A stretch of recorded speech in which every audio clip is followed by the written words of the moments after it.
Just কল্পনা করেন তো, আপনি যতবার সুপার শপে গেছেন তার মধ্যে কতবার আসলে নিচে ঝুঁকে প্রোডাক্ট কিনছেন। পসিবিলিটি অনেক বেশি যে একবারও না, কারণ নিচের র্যাকগুলাই আপনাকে টার্গেট করে প্রোডাক্ট প্লেসমেন্টই করা হয় না। মার্কেটিং শিখতে চান? চোখ বন্ধ করে ভাই সুপার শপ থেকে শিখেন। আজকের এই ভিডিওতে আলোচনা করব সুপার শপগুলা কিভাবে আমাদের উপর উড়াধুরা মার্কেটিং করে যাচ্ছে। আর এই একটা কারণেই আমরা সুপার শপে যা কেনার জন্য ঢুকি তার থেকে বেশি কিছু কিনে বের হয়ে আসি।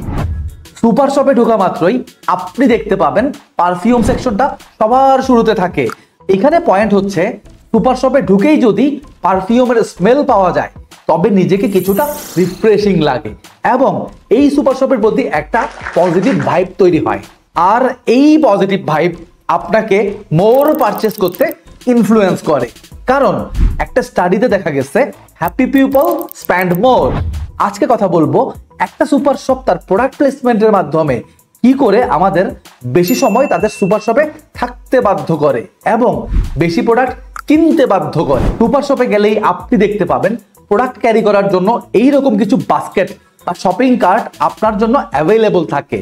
আর এই শপিং কার্টটাই আমাদেরকে বেশি বেশি শপিং করতে কিছুটা বাধ্য করে, কারণ এই কার্টগুলা যতটা না আমাদের সুবিধার জন্য রাখা হয় তার থেকে বেশি রাখা হয় আমাদের লজ্জায় ফেলে দেওয়ার জন্য।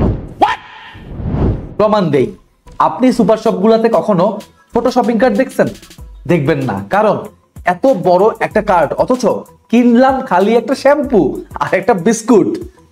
মানুষ কি বলবে? ব্যাস লজ্জায় পড়ে আরো 2-4টা প্রোডাক্ট কিনেই ফেলি আমরা। যদি কোনো কারণে আপনার সাথে একটা বাচ্চা থাকে, আপনি হঠাৎ দেখবেন আপনার বাচ্চা হাতে কিছু চকলেট তুলে নিচ্ছে, কারণ চকলেটগুলো দেখবেন একটু নিচু শেলফের দিকেই রাখা হয়।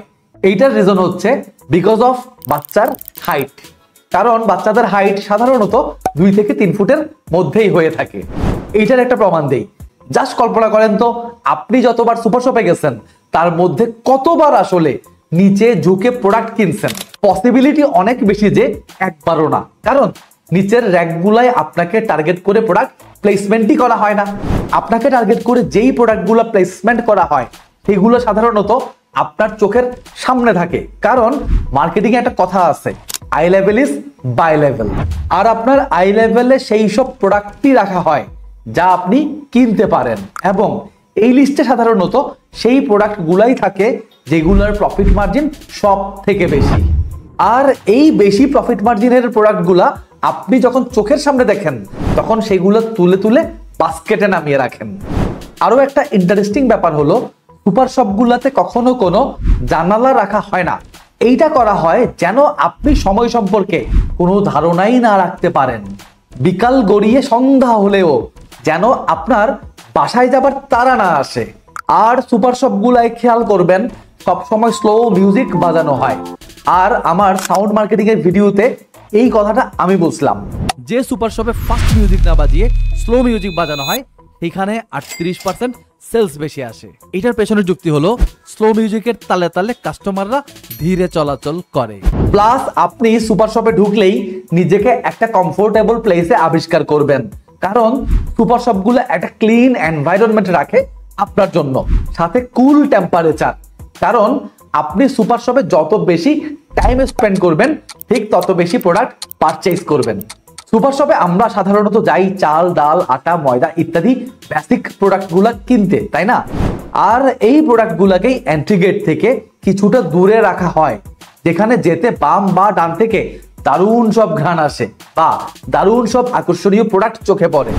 আর তাই তো আমরা মাঝে মাঝে বেসিক জিনিসপত্র কিনতে গিয়ে সকল জিনিসপত্র তুলে নিয়ে চলে আসি। এছাড়াও বেশিরভাগ সুপার শপেই ঢুকতে হয় এক গেট দিয়ে আর বের হইতে হয় অন্য গেট দিয়ে। এর মানে পুরা শপ আপনাকে ঘুরতেই হবে। আপনি কি কখনো সুপার শপগুলোতে সেলফের পজিশনিং গুলো খেয়াল করছেন? চোখ বন্ধ করে আপনার শেষ সুপার শপ ভিজিটের দৃশ্যটা আবার কল্পনা করুন। কল্পনায় দেখতে পাবেন আপনি এক র্যাক দিয়ে ঢুকছেন, তারপর ডান দিকে ঘুরে আরেক র্যাক দিয়ে বের হইছেন, আবার আরেক র্যাক দিয়ে ঢুকছেন, আবার আরেক র্যাক দিয়ে বের হইছেন। অর্থাৎ একটা জিগজ্যাগ রোডম্যাপ ক্রিয়েট করে ফেলা হয় যেন আপনি কম বেশি সব ক্যাটাগরি প্রোডাক্টের আশপাশ দিয়ে হেঁটে যান। আপনাকে একটা প্রশ্ন করি, বড় সুপার শপ বা শোরুম গুলাতে কখনো ঘড়ি বা মেয়েদের অর্নামেন্টস কিনতে গেছেন? একটু খেয়াল করলেই দেখবেন এই সেকশন গুলা একটু ইউ শেপের হয়, যেন এ পাশ থেকে দেখতে দেখতে পুরোটা দেখা হয়ে গেলে ও পাশ থেকে আবার দেখার লোভ জাগে। কেনাকাটা শেষ, বিল দিবেন, কিন্তু বিল দিতে এসে আপনি অলওয়েজ দেখবেন বিলিং কাউন্টারে একটা লাইন থাকবেই। অল্প কাউন্টারের ব্যবস্থা রেখে এই কাজটা সুপার শপগুলো কিছুটা ইচ্ছা করেই করে। এদিকে আপনি লাইনে দাঁড়ায় আছেন আর ওদিকে আপনার গিন্নি এই ফাঁকে আরেকটু এদিক সেদিক ঘোরাঘুরি শুরু করে দিচ্ছে, আর হাতে করে আরো 2-4টা অদরকারি জিনিস তুলে নিয়ে চলে আসছে। বুকে হাত দিয়ে বলেন তো, এইটা কি আপনার সাথে কখনোই হয় নাই?